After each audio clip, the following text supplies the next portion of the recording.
आप सभी को बहुत बहुत धन्यवाद। आप सभी इतनी दूर से आए और जिस प्रकार से भूगोल और राजनीति विषय को लेकर के आरडी कैंपस ने एक इतिहास रचने का काम किया और जब से कैंपस की शुरुआत हुई तब से लेकर के आज तक हर बच्चे के आत्मविश्वास को बढ़ाने में हमेशा से अव्वल साबित हुआ। आज आप सबके बीच में हमारे बीच में आंचल जो कि एक यूनिक स्टूडेंट रही है और कोशिश करी है कि जीवन में हार ना मानने की जो बात है कि जहाँ चाह वहाँ राह, इस शब्द को, वाक्यांश को इसने साबित करने में तनिक भी कसर नहीं छोड़ी और आरडी कैंपस में राजनीति विज्ञान से लॉकडाउन के बावजूद एक बेहतर उपलब्धि हासिल किया और सिर्फ यूजीसी नेट एग्ज़ाम को क्वालिफाई करके ही इसने हार नहीं मानी। बनारस हिंदू यूनिवर्सिटी जैसे स्थान पर पीएचडी में एनरोलमेंट लिया, वर्तमान में अभी ये शोधरत हैं वहाँ पर, और नेशनल फेलोशिप में भी अपना नाम दर्ज कराया और अभी नेशनल फेलोशिप की प्रक्रिया इनकी जारी है और पीएचडी कार्य में ये कार्यरत हैं अभी। मैं चाहूँगा कि आंचल, आप हमारे यहाँ शुरू से जब से आई, क्या जर्नी रहा, आपने यूजीसी नेट का डिसीजन कब लिया और किस तरह से आपने सोचा और उसको साकार करने में अब तक जो सफलता पाई है, हम चाहेंगे कि भविष्य में आप बेहतर करें। तो अपनी जर्नी जो कि हमारे उन तमाम विद्यार्थियों के लिए जो पूरे देश में कहीं भी तैयारी करते हैं और अपनी अक्षमताओं को, अपनी कमजोरियों को या कमियों को सामने रखकर मजबूरी तले अपनी सफलता या लक्ष्य को कहीं ना कहीं त्याग देते हैं, हम चाहेंगे कि वो आत्मसमर्पण ना करें आपको देख करके। और आरडी कैंपस के समस्त विद्यार्थी जो आपको जानते हैं वो वैसे भी आपके नाम से उत्साहित हो जाते हैं और हम सब आज यहाँ खुशी खुशी इकट्ठा हुए हैं। चाहेंगे एक बार आंचल के नाम पे ताली बजा दीजिए आप लोग। बहुत बहुत धन्यवाद आंचल, अपना अनुभव रखिए।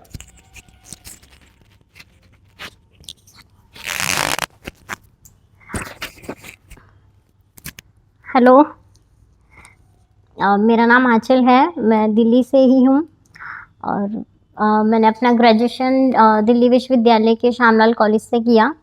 उसके बाद एमए इग्नू से किया है और उसके बाद यूजीसी नेट के बारे में सोचा था। पहली बार खुद से दिया था लेकिन हुआ नहीं था, और लेकिन देख लिया था कि हो जाएगा। फिर उसके बाद फाइनल किया कि हाँ कोचिंग लेनी है तो जल्दी हो जाएगा और ठीक है, तो फिर ट्राई किया कोचिंग के लिए, लेकिन प्रॉब्लम्स रहती हैं, शुरू से मिली नहीं कोचिंग भी इतने आसानी से। यहाँ पे कई बार आई, मतलब ग्राउंड फ्लोर पे कोई कोचिंग ही नहीं है यहाँ पर, तो चली गई। बहुत जगह रिक्वेस्ट भी किया कि 4-5 स्टेप्स है वो मैं खुद मैनेज कर लूँगी चेयर से उतर के, जब लेना है कोचिंग तो फिर, लेकिन नहीं हुआ कहीं भी। फिर काफ़ी टाइम बाद फिर सर के यहाँ पे बात हुई थी, यहाँ भी कॉल पे ये हुआ था कि हमारे यहाँ स्टेयर्स हैं 4-5 पहले थी, तो लेकिन मैंने बोला कि नहीं चलो मैं मैनेज कर लूँगी, मतलब सोच के यही आई थी कि मुझे ही मैनेज करना है, यहाँ कोई हेल्प नहीं करने वाला, क्योंकि मतलब कौन करता है ना। तो फिर मैं यहाँ पर आई, फिर एडमिशन हुआ और मतलब सर से मिली और मतलब बेसिकली मैंने फीस भी नहीं थी मेरे पास देने के लिए फीस नहीं थी पूरी, तो सर को बोल दिया था कि नहीं है, मतलब जो भी था। आप लोगों को एक चीज बताऊं कि आंचल जब आई थी तो मैंने इसका मनोबल जब देखा था कि ये बोली कि मैं यहाँ से वहाँ ट्राई मार के जा चुकी हूँ, लास्ट में आई हूँ, मुझे पढ़ना है सर, बस मुझे थोड़ा गाइडलाइन कर दोगे तो मुझे एक रास्ता मिलेगा कि नेट का हो जाए। तो मैंने अपने काउंसलर से कहा कि ठीक है, उसे मुझसे डायरेक्ट मिलवा दीजिए। मैंने इससे बातचीत करने के बाद पहले क्लास में ही ले आया कि चलो क्लास देखो पहले, है ना, यहाँ के माहौल को समझो, मुझे पहले पहचानो तो कि मैं पढ़ा पाऊंगा कि नहीं। मैं जनरली यही कहता हूँ, कई बच्चे आते हैं जिसको लगता है मैं पढ़ा ही नहीं पाऊंगा तो फिर क्या फायदा है। आंचल के आने के बाद हमने इसको डेमो क्लास दिया कि चलो ट्रायल कर लो, बोल दी नहीं मुझे अच्छा लगा, मैं पढ़ूंगी। अब मामला होता है कि पढ़ूंगी तो एडमिशन कैसे होगा, क्या होगा। इसने अपने ट्यूशन पढ़ाए हुए पैसे से इसने कहा था कि मैं फीस तो नहीं दे पाऊंगी, मैंने ट्यूशन पढ़ाया है। अब वो मेरे लिए बहुत ज्यादा ये था कि ट्यूशन पढ़ा के ये छोटा सा एक पर्स में से फिर एक बैग निकाली, छोटा सा मनी बैग, उसमें से इसने क्या पैसे निकाली, रियलिटी ये है आज तक मुझे नहीं पता है। मैंने ऐसे लिया था और उसको बोल दिया था कि ऐसे रख दीजिए, ये पढ़ना चाह रही है इसलिए इसको पढ़ाएंगे। और बाकी फ्यूचर में देखेंगे। ये अगर बेहतर कर जाती है तो हमारा जहां तक होगा अपना साथ देने की कोशिश करेंगे। यही था फर्स्ट डे का। इसलिए ऐसे मत कहो फीस नहीं थी, याद है मेरे लिए तो सर नहीं थी ना, हाँ, मतलब मुझे अच्छा लगा तो बस फिर यहाँ एडमिशन हुआ। और मतलब जब यहाँ एडमिशन लेने के बाद भी मुझे बहुत सारे डाउट्स थे ना, रोज का आना जाना आ खुद जाती थी, बट छोटे छोटे बैरियर्स होते हैं जिसमें फिर आपको लगता है आप रोज कहाँ रोज से कौन आते हेल्प हैं? करेगा। सीलमपुर से। सीलमपुर से जीटीबी नगर। हाँ, तो लेकिन यहाँ पे सब अच्छा मिला। सर ने बहुत मतलब इक्वली ट्रीट किया, सबसे आगे रखा हमेशा मुझे। और वैसे कोई बैरियर रिगार्डिंग भी कोई परेशानी नहीं हुई। बाहर से स्टेज से लाना, सर ही लाते थे रोज मुझे चेयर उठा के, और किसी तरीके की कोई परेशानी नहीं। और एक टाइम मेरा रह भी गया था कुछ मार्क्स से, उसके बाद भी सर ने बोला मुझे आने के लिए। मैं आई भी थी काफ़ी कई बार बीच बीच में, तो कोई किसी तरीके की कोई परेशानी नहीं हुई। बच्चों को आजकल ये चीजें होती है, कई बार मैं बोलता हूँ कि अप टू रिजल्ट। तो एक्चुअली क्या है कि अगर मेरा बच्चा लड़ते लड़ते 2 मार्क्स 5 मार्क्स या बीमार हो गया, वो सरेंडर ही कर दिया एग्जाम प्रेशर से, तो फिर उसका होगा क्या, है ना? वो उसको कौन देखेगा? गार्जियन आपको सीधा रिजल्ट मांगते हैं। अगर वो ज्यादा अगर पढ़े लिखे हैं, उस लेवल पे हैं, समझ सकते हैं एग्जाम को, तब तो मार्क्स वगैरह पूछते हैं कितने से रह गए क्या है, नहीं सीधे अच्छा नहीं हुआ चल कोई बात नहीं कुछ और कर लेना। ये जो चीजें हैं उस दौरान वो अकेले टूटा हुआ होता है। और मुझे लगता है कि उस समय एक टीचर अगर उसके साथ थोड़ा सा दे दे तो वो सेकंड में हो सकता है कि 2 गुनी पावर से बड़े रिकॉर्ड कर देंगे। अभी हमने विकास पांडे हमारा स्टूडेंट है, अभी औरैया ज्वाइन किया ज्योग्राफी में। उनका वीडियो आप देखेंगे तो वो 3 बार वो बोला है सेकंड टाइम में गांव चले जाना वहां पे कि सर अब हमसे नहीं होगा, घर में प्रॉब्लम है, कई तरह की चीजें हैं, हमारे ऊपर ही सब क्यों एक्सपेंड करेंगे।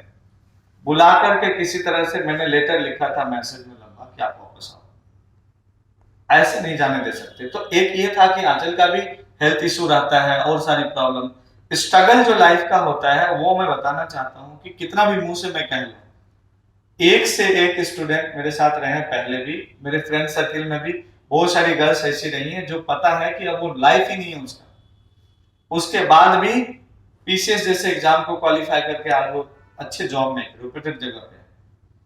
तो मुझे लगता है कि आप थोड़ी थोड़ी चीजों में अगर कहीं पे हार मानते हो तो ये हमारे बेस्ट, ये गोल्डन एग्जाम्पल है हमारे लिए।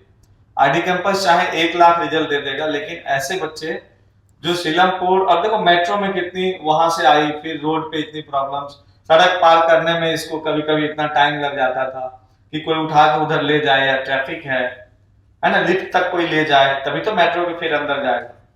मैक्सिमम टाइम मैं कोशिश किया हूं कि मैं जैसे इसे उठाऊंगा तो हमारे स्टूडेंट भी आ जाएंगे कि सर लाइए मैं कर लेता हूं, और इसीलिए मैं मैक्सिमम टाइम इसे उठाने की कोशिश किया। आज भी कोशिश किया कि मैं जाके लेके आऊंगा, तो बच्चे आप सब स्टूडेंट हैं, कौन मुझे करने देंगे उतना। सबने किया, सबने बहुत ज्यादा कॉपरेट करके, और सबके बीच से रिजल्ट ले गए आंचल। और एक एग्जाम्पल सेट किया कि चाहे हेल्थ इश्यू हो, इसके बैक प्रॉब्लम है, घर में कोई नहीं है इस डिसेबिलिटीज में, ये इसके डेवलपमेंट के दौरान बड़ी हो रही थी तब ऐसी प्रॉब्लम हुई है ना, बाय बर्थ। हाँ, तो उस दौरान में कहा जाता है कि प्रॉब्लम आई। दूसरा ये हो जाता है कि ऐसी कंडीशन में ट्यूशन देना, और आप ग्राउंड फ्लोर पे रहते हो या फर्स्ट पे? नहीं, मैं फर्स्ट सेकंड फ्लोर से है मेरा। सेकंड फ्लोर पे ही रहती है, और उसके बाद फिर रोज चढ़ना। तो ये वही कह रही थी कि मैं स्टेयर्स वगैरह कर लूंगा, मेरा एडमिशन दे दो कहीं पर। और लोगों ने, ज्यादातर लोगों ने डिनाई किया, सबने डिनाई ही कर दिया था। मेरे यहाँ तो लास्ट में आई, क्योंकि इस रो में भी मेरा यहाँ पे लास्ट में पड़ता है, जीव तरफ से स्टार्टिंग में। दूसरी चीज यह है कि ट्यूशन पढ़ाना, अपना सेल्फ डिपेंडेंट बना के रखने की कोशिश करिए। कब से आप ट्यूशन वगैरह कर रही हो आंचल? 7-8 साल हो गए। 7-8 ईयर से, यानी कि +2 से पढ़ाने लग गए थे? उससे पहले से? नहीं, बाद में। +2 के बाद से पढ़ाने लग गई कि अपना पॉकेट खर्च, या मैं रास्ते में मैं वर्डन नहीं बनूंगी किसी पे। मेरा जो एक मूल मंत्र है कैंपस का कि जीवन में अगर 20 ईयर क्रॉस कर रहे हो तो एक दिन के लिए भी किसी पे डिपेंडेंट मत रहो, ना 1 रुपए के लिए, ना 1 दिन के लिए। कोशिश करो कि जल्द से जल्द अपने ऊपर आ जाए। और गर्ल्स हैं तो और जितनी ज्यादा बेहतर तरीके से हो, तो आपको ज्यादा ये रहेगा कि आप में कुछ है, नहीं तो आप कहीं ना कहीं एक बर्डन बन के जी रहे हो। और उसकी वजह क्या होती है? Best education.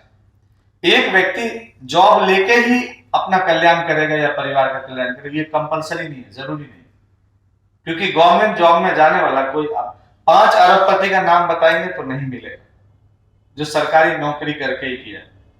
सेल्फ डिपेंडेंट लोग ही हैं, सेल्फ बिजनेस करके, सेल्फ कई इंडस्ट्री खड़ा करके उन्होंने बनाया।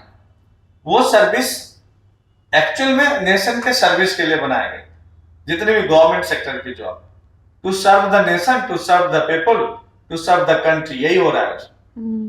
तो वो फील्ड आप लेकर के ही एकमात्र चल रहे हैं, तो कि उसी से हमारा कल्याण हो जाएगा। तो वो कोई आप में अंदर क्वालिटी इतनी हो कि कहीं पर भी आप सरवाइव करना, आपको लोग ढूंढे कि उनसे सीखा जाएगा ये चीज, उसके बदले में आपको मिलना ही है मेहनत में। तो ये ट्यूशन का फीस लेके आई थी, कितना थी वो अभी राज खोलेंगे जब इसका लेक्चरशिप में सिलेक्शन होगा तब, है ना, तब तक बहुत ज्यादा हो जाएगा है ना। तो और अपने दोस्तों और अभी जो एग्जाम देने जा रहे हैं उन बच्चों का क्या क्या कहना है उसका जो होपलेस हो जाते हैं छोटी छोटी चीजों पे? नहीं, होपलेस नहीं होना चाहिए, उम्मीद रखनी चाहिए, क्योंकि मतलब उम्मीद रखोगे तो एटलीस्ट ट्राई तो रहेगा ना, छोड़ दोगे तो फिर क्या रहेगा।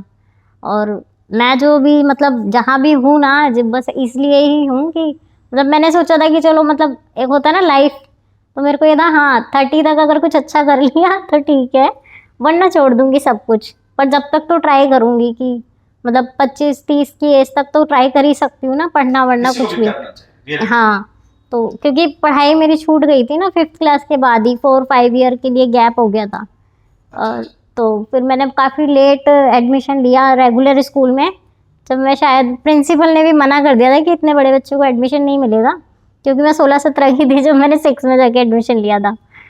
तो फिर वहाँ से मतलब एज ज़्यादा थी, तो फिर ओपन से स्कूलिंग स्टार्ट की मैंने कि एज कवर हो जाए जल्दी जल्दी। फिर 10th-12th किया, फिर ग्रेजुएशन में रेगुलर एडमिशन लिया। तो वहाँ से फिर लाइन ठीक चलने लगी ग्रेजुएशन के बाद से, वहाँ अच्छा सपोर्ट मिला DU में।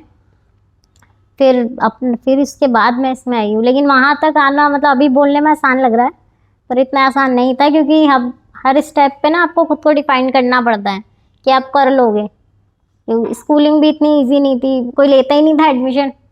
अब जबकि इतने राइट्स आ गए हैं फिर भी कोई नहीं लेता था एडमिशन, बहुत मुश्किल से एडमिशन करवाया था।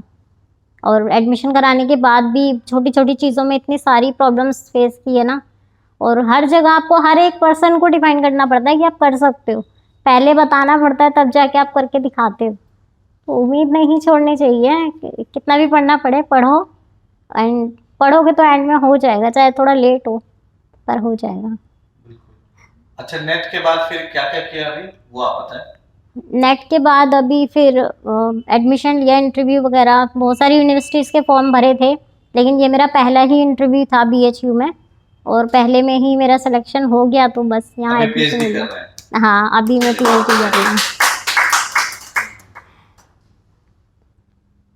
तो इन्वायरमेंट आपका BHU में हुआ? हाँ, ये कौन सा सेशन, क्या कब गए थे आप? अभी 31 मार्च को गई थी मैं इसी साल ये, लेकिन ये फॉर्म मतलब लास्ट ईयर वाला निकले थे ना सर, तो लेकिन कोविड की वजह से एडमिशन लेट्स हुए हैं, तो इसलिए अभी 31 अगस्त को एडमिशन हुआ है। हाँ, गलत अगस्त में आप? हाँ, तो अभी वो अगस्त चल को। रहा है अभी रेगुलर?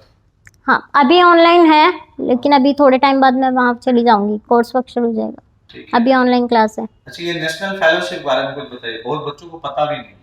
हाँ, पहले मुझे भी नहीं पता था, मुझे ये था मैं क्लास में रेगुलर चर्चा में रहा हूँ हम्म, कि SC/ST जो भी कैंडिडेट है वो सिर्फ नेट क्वालिफाई कर लेता है और PhD में कहीं इनरोल होने की कैपेसिटी ले आता है, उसको JRF के इक्विवेलेंट फेलोशिप है, सेम। उसको JRF के लिए टॉप करने की जरूरत नहीं है, पढ़ना हर किसी को चाहिए, लेकिन अगर वो उतना भी कर लेता है तो ये, और हम तो बहुत ज्यादा कॉपरेट करते हैं इसमें, पहले भी बहुत ज्यादा बच्चों को RGNF के लिए, पहले ये RGNF के नाम से था, राजीव गांधी नेशनल फेलोशिप, है ना। वर्तमान NDA गवर्नमेंट ने उसको नेशनल फेलोशिप के रूप में उसको अभी NFSC, है ना। तो उसके उसको सेम फेलोशिप मिलता है। हम्म, आप बस खाली इनरोलमेंट की कैपेसिटी ले आइए, नेट रहता है तो आसानी होता है इनरोलमेंट, और फिर आपकी जो मेरिट बनती है उसमें नाम आना आसान हो जाता है। अच्छा, फिर उसके बाद नेट करने के बाद मुझे भी नहीं पता था इस फेलोशिप के बारे में। ये पता था नेट करके कुछ 10-12 हज़ार मिलते हैं, वो भी बहुत मुश्किल से कहीं पे आपको करवाना पड़ता है। लेकिन नेट के 3-4 दिन बाद ये लिस्ट अपलोड हुई थी वेबसाइट के एनटीए पे, तो मैं ऐसे ऐसे ही टाइम पास कर रही थी, देख रही थी क्या क्या आया है। तो ये वाली लिस्ट भी आई थी फेलोशिप की, बहुत सारे रोल नंबर थे उसमें। मुझे कुछ नहीं पता था इसका प्रोसेस सच में, तो मैं तो जस्ट ऐसे ही अपना रोल नंबर डाल के सर्च किया कि इतने सारे नंबर है, देखूँ क्या है ये, सिलेक्शन बच्चों का हुआ है तो किस बेस पे हुआ। तो मेरा भी उसमें रोल नंबर निकल के आया। आपको मैंने स्क्रीनशॉट भी भेजा था कि सर इसमें मेरा नंबर है, तो ये क्या है, मेरा फेलोशिप में सिलेक्शन हुआ है क्या। तो तब मुझे पता लगा, कंफर्म कर दिया था। हाँ, कि मेरा सिलेक्शन हुआ है। और मोस्टली जो शेड्यूल में बच्चे हमारे यहाँ आते हैं, हम्म, उसका इनरोलमेंट जब होता है, फॉर्म भरते हैं और यहाँ डिटेल्स लिया जाता है हर किसी का। उस दौरान मैं खुद भी कर देता हूँ फॉर्म, अगर मेरे सानिध्य में भरा हुआ है तो ज्यादातर का, कि जैसे ही लिस्ट आएगा उसमें नाम ऑटोमेटिक आपका आ जाए, क्योंकि डिटेल्स ली जाते हैं यहाँ पे। और हर साल उसकी बस वही होता है कि मेरिट में आना आपके लिए एक बड़ी बात होती है कि आप उस लिस्ट में आ गए। सर इसका प्रोसेस क्या है? बताएं। उसका प्रोसेस तो मतलब इंटरनली है शायद, वो नेट में जितने नंबर आए उससे, हाँ वो इंटरनल है, वो हम, पर ये है कि फाइनली मेरा उसमें नंबर आ गया था। और ठीक है, तो अभी कोर्स वर्क चल रहा है आपका? अभी स्टार्ट नहीं हुआ है सर, अभी मैम सुपरवाइजर जो है अपनी तरफ से क्लासेस दे रही हैं। तो आगे प्लानिंग क्या है? आगे प्लानिंग फिलहाल तो कोर्स वर्क हो जाए 6 महीने का, उसके बाद थोड़ा सा फ्री फील करूंगी, तो देखते हैं कहीं लेक्चरशिप वगैरह में, या फिर अभी आपको कहीं से कोई ऑफर मिल रहा है? अभी हाँ, मतलब एनसी वेब और इग्नू में मैं चाह रही थी पढ़ाना, लेकिन फिर एडमिशन हो गया तो रोक दिया मैंने। कोर्स वर्क में नहीं करवा सकती डबल, तो इसलिए। और इन बच्चों को क्या कहना चाहेंगे सब जो एग्जाम देने जा रहे हैं इस बार? यही कि बस टेंशन मत लो, अपना बेस्ट करो तो हो ही जाएगा। जब हम पढ़ते हैं ना, मुझे भी ऐसा लगता था, पिछली साल लॉकडाउन हो गया था, एग्ज़ाम पिछली बार भी ऐसे ही लेट हुआ था, तो मैंने सर की बुकलेट्स ना, मतलब मुझे लगता है ना 4-5 बार पढ़ दी होगी पूरी क्योंकि एग्ज़ाम होता नहीं था और मुझे लगता था कि अब फिर से नहीं पढ़ी तो फिर रह जाएगा। तो मैं हर डिले पे फिर एक बार उठा लेती थी कि चलो पढ़ ही लो, चाहे याद नहीं करो, रीड कर लो, कोई बात नहीं, तो बस पढ़ लो कंटिन्यू, क्योंकि फिर नहीं पढ़ते तो वही ब्लर हो जाता है सब कुछ। अच्छा, कुछ बच्चों को ये भी लगता है कि थोड़ा बड़ा हल्के में लिखा हुआ, ये हल्के कितने भारी पड़ हाँ, जाते वो हैं लगता यार। है। मैं मतलब जब डिले हो रहा था तो मुझे लग रहा था इतनी बार पढ़ लिया और फिर से इसको क्या पढूं, तो लेकिन ये कि वो पढ़ना चाहिए हमें ऐसा लगता है कि वो बेकार है या एक्स्ट्रा है, पर आता उसी में से है। चलिए, और आप लोगों को कुछ पूछना है किसी को?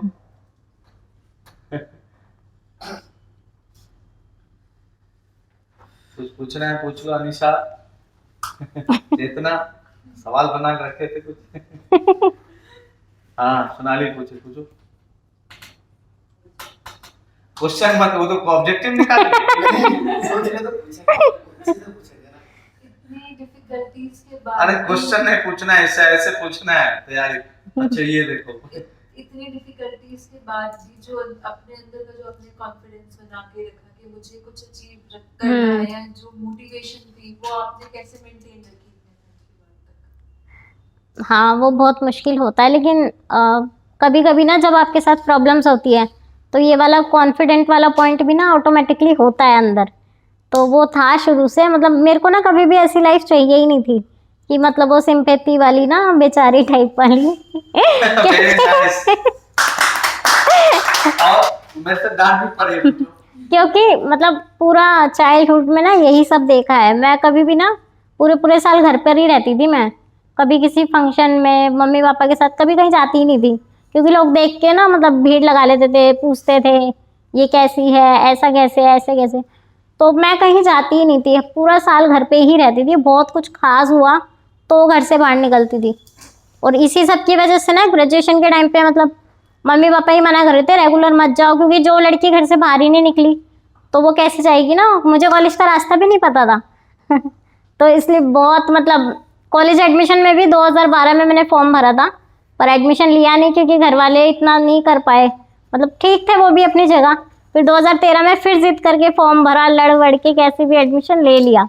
और फिर मतलब फिर तो कॉलेज से सब मतलब उनको लग गया हाँ अब ये कर लेगी। अब तो और- मम्मी खुद बोलती है कि घर से निकल गई, अब मुझे चिंता नहीं है, आ जाएगी शाम को अपने आप। और नेट के बाद क्या माहौल था?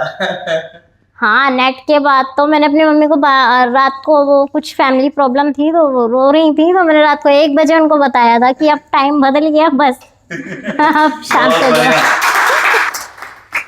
जाओ। मुझे ये बहुत अच्छा लगता है जब ऐसे बच्चे ना कमांड ले लेते हैं फैमिली का, या कॉन्फिडेंस देते हैं कि ये मत सोचो कि हम ऐसे ही हैं, या हम मतलब कई बार होता है कि जो देखो डिसेबल्ड को लेकर के आप सत्यमेव जयते देखेंगे, वहां पर भी बहुत अच्छी अच्छी चीजें दिखाई गई। और हम लोग जब फील करते हैं, मेरा बहुत शौक था कि देखो जो होशियार है ना, जिसको आ रहा है, कुछ समझदार है, कैपेबल है, उसको पढ़ा लिए, उसको कुछ सिखा लिए तो बहुत बड़ा तीर नहीं पता चलता, नहीं लगता कि आपने बहुत बड़ी उपलब्धि हासिल कर ली। लेकिन कहते हैं ना, जो टूटे तिनकों से जो तैयार कर रहा हूं ना महल, कच्चे ईंटों से जो महल तैयार कर रहा हूं, उसकी कीमत बहुत ज्यादा हो जाती है।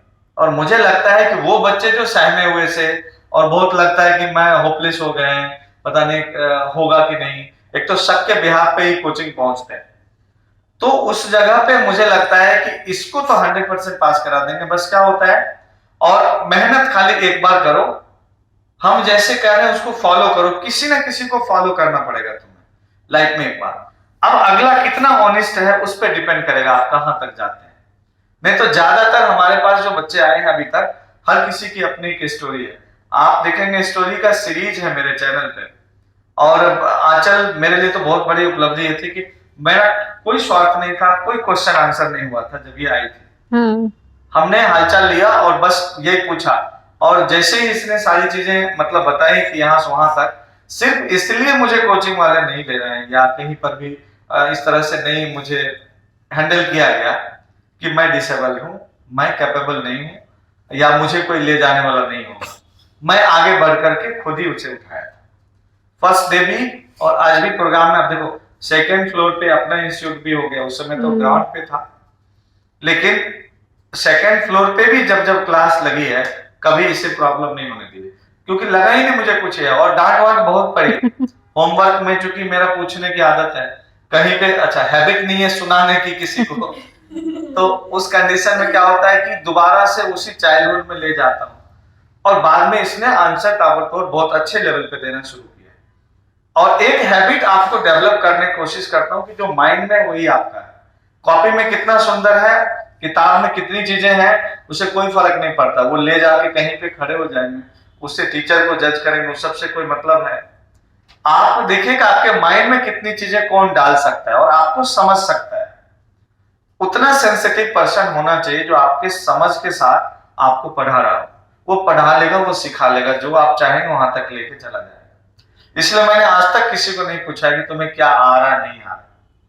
डीयू से जितने बच्चे आए, जामिया से आए या बीएचयू या यहाँ जेएनयू से, कहीं से भी आए, वो मान के चल रहे हमारा मनोबल अप है। वो 2-3 बार मुंह की खानी खाए हैं, पता लगा कि गांव से जो बच्चे है वो ऑल इंडिया टॉपर हो गए, क्योंकि वो मान के चल रहा था उसे कुछ आ ही नहीं रहा है। उसने सीधा फॉलो कर लिया कि जो कह रहे हैं सीख लो, दिल्ली में सर पढ़ा रहे हैं, बहुत बड़ी बात होगी, और वो बड़े लेवल पे चले गए। तो मेरा ये होता है कि आप अपना मनोबल इतना ऊपर किए रहते हैं, आप कुछ नहीं रहा होता है तो प्रॉब्लम ज्यादा हो जाती है कि आप उस समय करें क्या फिर। तो ये चीजें यहाँ पर थी, मेरा वो उस समय भी कुछ नहीं था। अब वैसे हालात में ये कि अभी चेतना कुछ पूछना चाहते,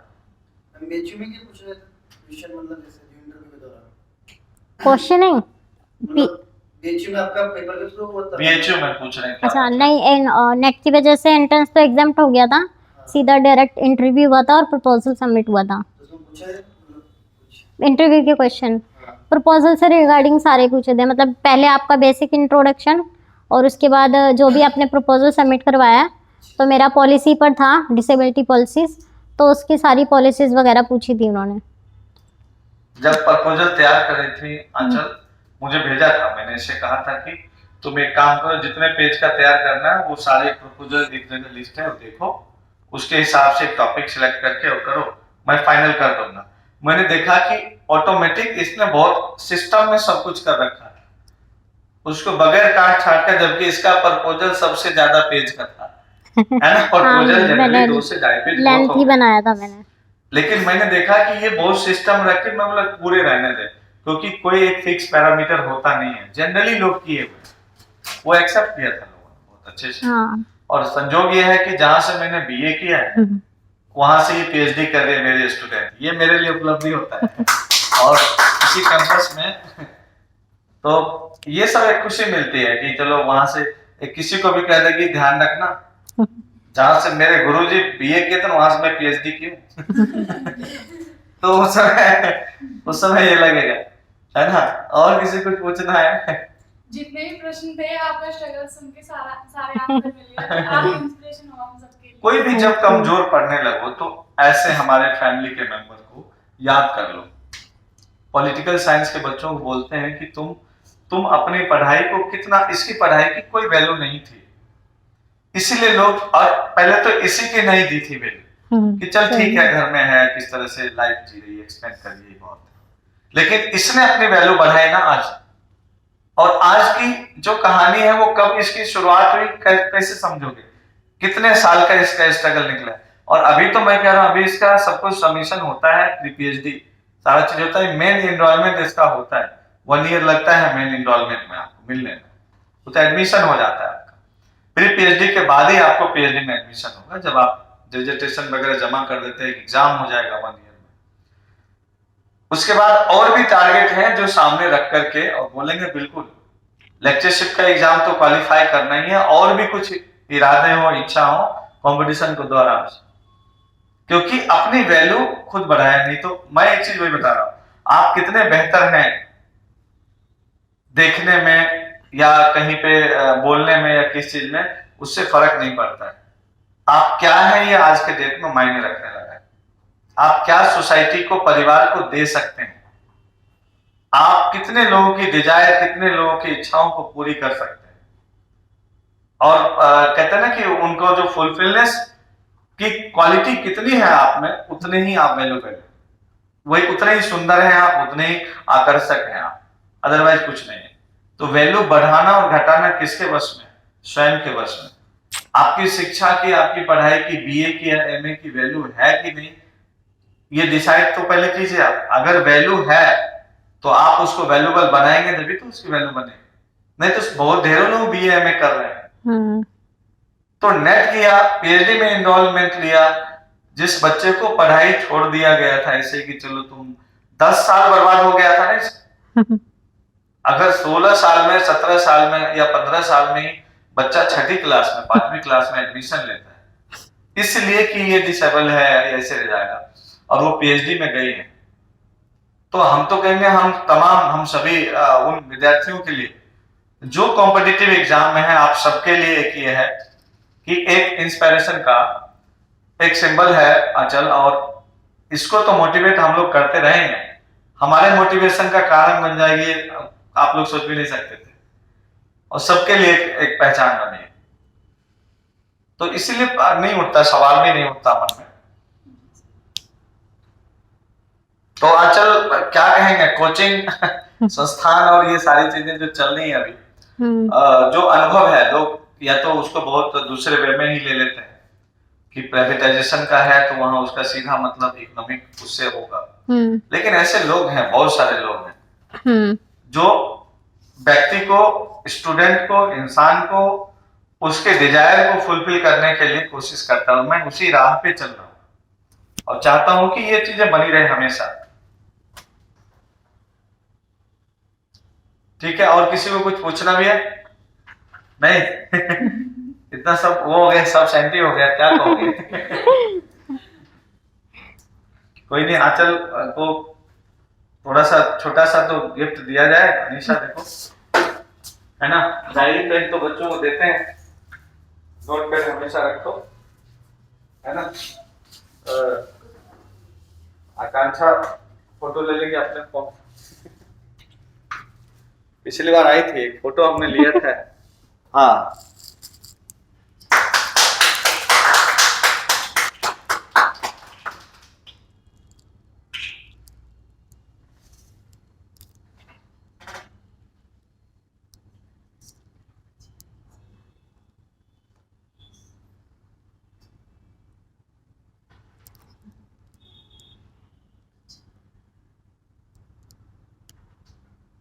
हो गया? जी।